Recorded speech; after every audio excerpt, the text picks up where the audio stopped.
The first of these Hawaiian islands broke from the surface of the sea.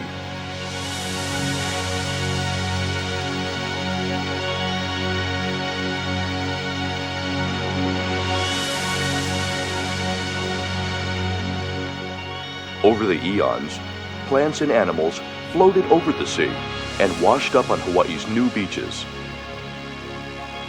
Lichen, ferns, and many other plants arrived with the first birds. All found Spartan sustenance on the vast wasteland of lava. And yet life took hold.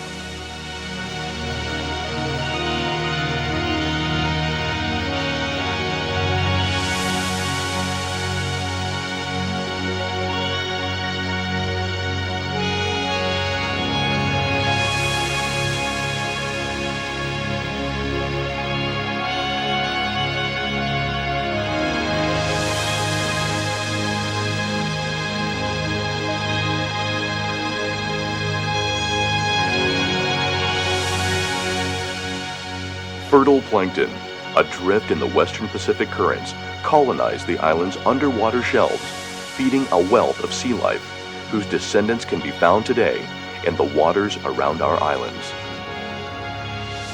The volcanic mountains reached up into the clouds, capturing moist trade winds, cooling and condensing that moisture into rain, and showering down life-giving water over the islands, and the beauty that is today Hawaii.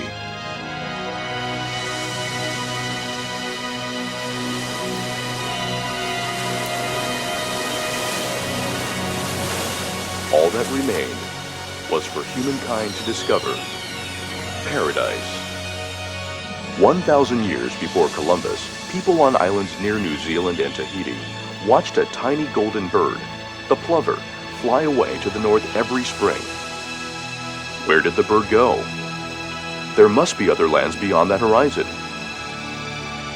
As wonder became legend, and legend became conviction, a small group of islanders set sail in outrigger canoes to follow the bird they call Kalea. And at night, a great red star near the Big Dipper, steadfast in the northern sky, marked the same direction.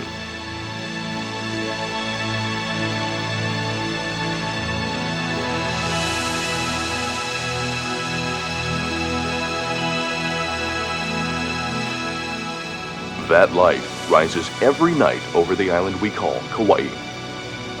Risking death, these mariners paddled their great canoes some 2,000 miles to the north to find a Garden of Eden. So beautiful, it seemed a gift from God. They called their new land Hawaii, and they soon discovered there were no pests on the island, not even fleas or mosquitoes or flies, and there was no disease. One of the Earth's most common forms of life, the reptile, was nowhere to be found. But there was great beauty, an unbelievable variety of life forms, and amazing color. There were some 2,000 plants, birds and animals, never before known to man. Here, the brave explorers made a new home. Today, unlike most other visitors to our Hawaii, you will see this paradise as the first Hawaiians saw it over 1,000 years ago. From the air, you will see that the first Hawaiians made changes in the land they discovered, for they brought with them coconuts, banana, breadfruit, and the taro plant from which poi is made. In their frail catamarans, they brought other treasures, like vakea sprouts, from which they made a paper called tapa, and the small lily called tea, with roots and leaves that are still made into hula skirts today. Hawaii's first people were superstitious, and little wonder, the land they came to was born in nature's fury, and they were born of a Stone Age society, a way of life completely controlled by kings, queens, and a few nobles called ali'i. They were governed by a strange set of laws called kapu. For a commoner who broke a kapu, the sentence was usually death, and the only escape was to the sacred sanctuary which is today called Pu'uhonua, the city of refuge.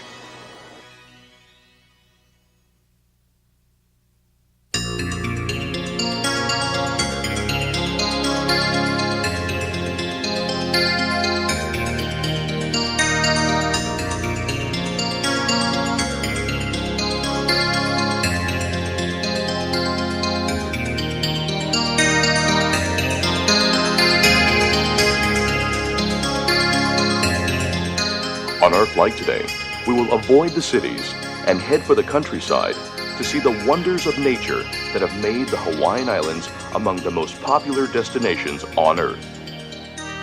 We'll fly by Princeville and busy farmlands, past Hanalei Bay, with the lush tropical jungles that are teeming with wild boar and feral mountain goats. We'll fly past Mount Waialeala